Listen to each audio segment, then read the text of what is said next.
মামার গায়ে যদি একটা আঘাত লাগে তাহলে 10টা আঘাত লাগবে তোদের গায়ে। আমার মামা যদি একবার চিৎকার করে তাহলে 10 বার চিৎকার করতে আমি তোদের বাধ্য করব। আমার মামার এক ফোঁটা রক্ত যদি মাটিতে ঝরে তাহলে আজ তোরা এখানেই খুন হয়ে যাবি। মামা, যারা তোমাকে আক্রমণ করেছিল তাদের তুমি চিনতে পেরেছো? তা নিয়ে তোর কি দরকার? আমার মামাকে খুন করতে চাইবে ওরা, আর আমি তাদের পরিচয় জানবো না?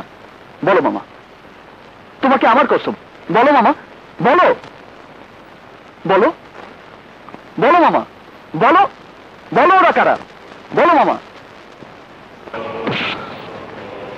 তোর পান্ডারা আমার মামার শার্টের একটা পকেট ছিঁড়েছে, আমি তোর 2 পকেট ছিঁড়ে দিলাম। একটায় শোধ, আর একটা তোর শাস্তি। পরের বার আমার মামার গায়ে হাত দেওয়ার আগে খুব ভালো করে চিন্তা করে নিবি ইউনুস, নয়তো ক্ষতি যা হবে তার ডাবল ক্ষতি আমি তোর শরীর দিয়ে আদায় করে নেব। বুঝেছিস তো? হ্যাঁ বাবা, বুঝেছি। তোমাদের মতো তরুণ শক্তির ইশারা যদি না বুঝি তাহলে পলিটিক্স করবো কিভাবে? হ্যাঁ, আমি আজই মঈন ভাইয়ের কাছে গিয়ে ক্ষমা চেয়ে আসবো। না, খবরদার না। আমার মামার 100 গজের ভেতরে তোকে দেখলে তোকে পিটিয়ে পোস্টার বানিয়ে তোর অফিসের বাইরে ঝুলিয়ে রাখবো। নো পলিটিক্স, মানে পলিটিক্স বন্ধ, দি এন্ড, খতম। যারা তোমার সাথী হয়ে তোমার ক্ষতি করতে চায় তাদের সাথে আমি আর তোমাকে চলাফেরা করতে দেব না। তোমার যুক্তি মেনে তোমাকে আমি মৃত্যুর মুখে ঠেলে দিতে পারি না।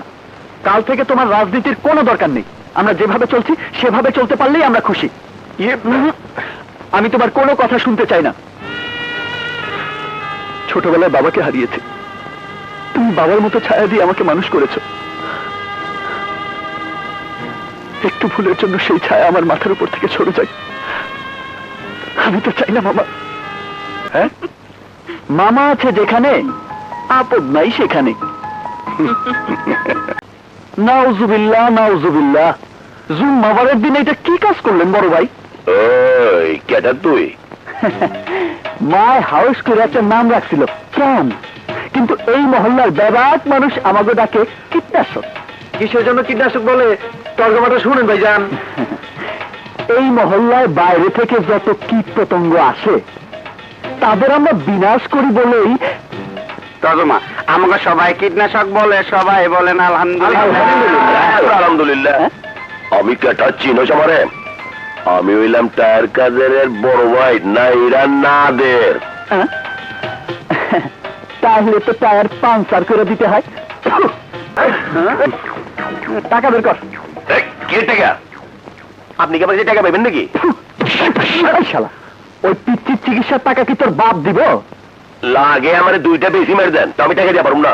ওই যে সি ভাইজান, আপনি হলেন আমাকে মুরব্বী, আপনি কেন কষ্ট করে টাকা বাইর করতে যাবেন? আমাকে তুই মা বলে ডাকবি না। বলছি তুই এত মিথ্যে নেমে গেছিস।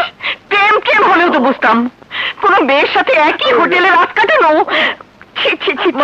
মা, তুমি বিশ্বাস করো, আমি আজকের আগে ওই উকিলকে জীবনে কোনোদিন দেখিনি। আমাকে বাঁচানোর জন্যই তো মিথ্যে নাটক সাজিয়েছে। তোর কোনো কথাই আমার আর বিশ্বাস নেই। তুই বের হ আমার বাড়ি থেকে। তোর মতো ছেলে আমার আর দরকার নেই। ঠিক আছে, আমি ওই মেয়েকে তোমার কাছে ধরে এনে প্রমাণ করে দেবো যে সে মিথ্যে কথা বলেছে। আপনি? সারা জীবন শুনেছি পুরুষ মানুষ মেয়ে মানুষের ইজ্জত নষ্ট করে, কিন্তু কোন নারী যে পুরুষের ইজ্জত নষ্ট করতে পারে জীবনেও শুনি নাই। আপনার জন্য মা আমাকে বাড়ি থেকে বের করে দিয়েছে। কেন? আপনি সেদিন কোর্টে যে কথা বলেছেন, আপনার সাথে আমি হোটেলে ছিলাম। এক মামলা থেকে বাঁচিয়ে এখন তো আবার বড় মামলায় ফাঁসিয়ে দিয়েছেন। আমি মহল্লায় বেরোতে পারি না। আমাকে দেখলে মেয়েরা মুখে কাপড় চেপে হাসে। হাসতে চলবে না, আপনাকে আমার সাথে যেতে হবে। আমার মায়ের কাছে গিয়ে বলতে হবে হোটেলের ব্যাপারটা সত্য নয়। দয়া করে আপনি আমাকে বাঁচান। এটা আপনার ব্যক্তিগত সমস্যা, আর এটা সলভ করার দায়িত্ব আমার না। যাবি নাকি জোর করে তুলে নিয়ে যাবো? ওই বেটা, মাস্তানি আমার সাথে করবি না। আমি কিন্তু ডিয়ারিং উকিল। একটা ছোট্ট পেস মারছি, তুই বাড়ি সারা। আরেকটা পেস মারো, যাবজ্জীবন কানবি। আর কোনো প্যাচ দিয়েন না খালাম্মা। এইবার আমারে উদ্ধার করেন।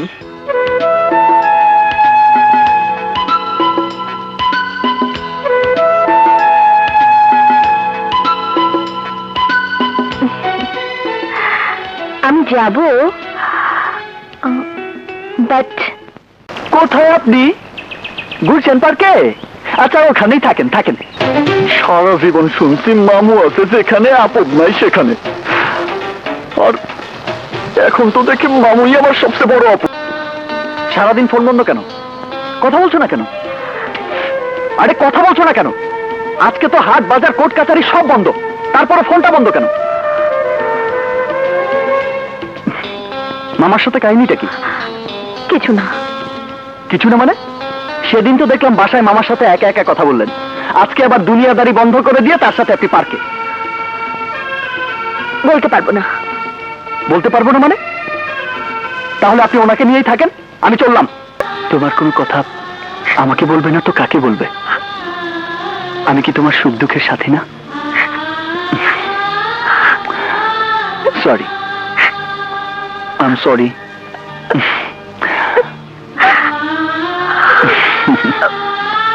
সরি। দোস্ত, আমার মনে হয় টায়ার কাদের করতে পারে। টায়ার কাদের? হ্যাঁ দোস্ত, আমি নিজে একদিন দেখেছি সে ডাক্তার সুমনকে থ্রেট করছে। টায়ার কাদের নমিনেশন চেয়েছিল বলে ডাক্তার সুমন তাকে অপমান করেছিল। তাহলে এই খুন সে ছাড়া আর কেউ করেনি। কি করছো মানে? তুমি জানো, তুমি জানো ওই মঈন চৌধুরীকে? আরে সে শুধু আমার মামাই নয়, সে তোমার জন্মদাতা। সে ফাঁসির কাঠ করে দাঁড়ানো, আর আমি বিছানায় শুয়ে শুয়ে আঙুর খাবো? আমি মরে গেলেও আমার মামাকে আমার বাঁচাতেই হবে, তোমার বাবাকে তোমার বুকে ফিরিয়ে দিতেই হবে। তুমি সব জানো, কোনোদিন তো আমাকে বলনি। বলিনি, কিন্তু আমরা সবাই মিলে তোমাকে পাহারা দিয়ে রেখেছি। আমরা জানতাম একদিন আমরা তোমাদের ফিরে পাবই। এখন কান্নার সময় নয় সজনী, তুমি কোর্টে যাও। আমি যে কোনো মূল্যে টায়ার কাদেরকে ধরে কোর্টে হাজির করবই। যাও যাও, চল চল।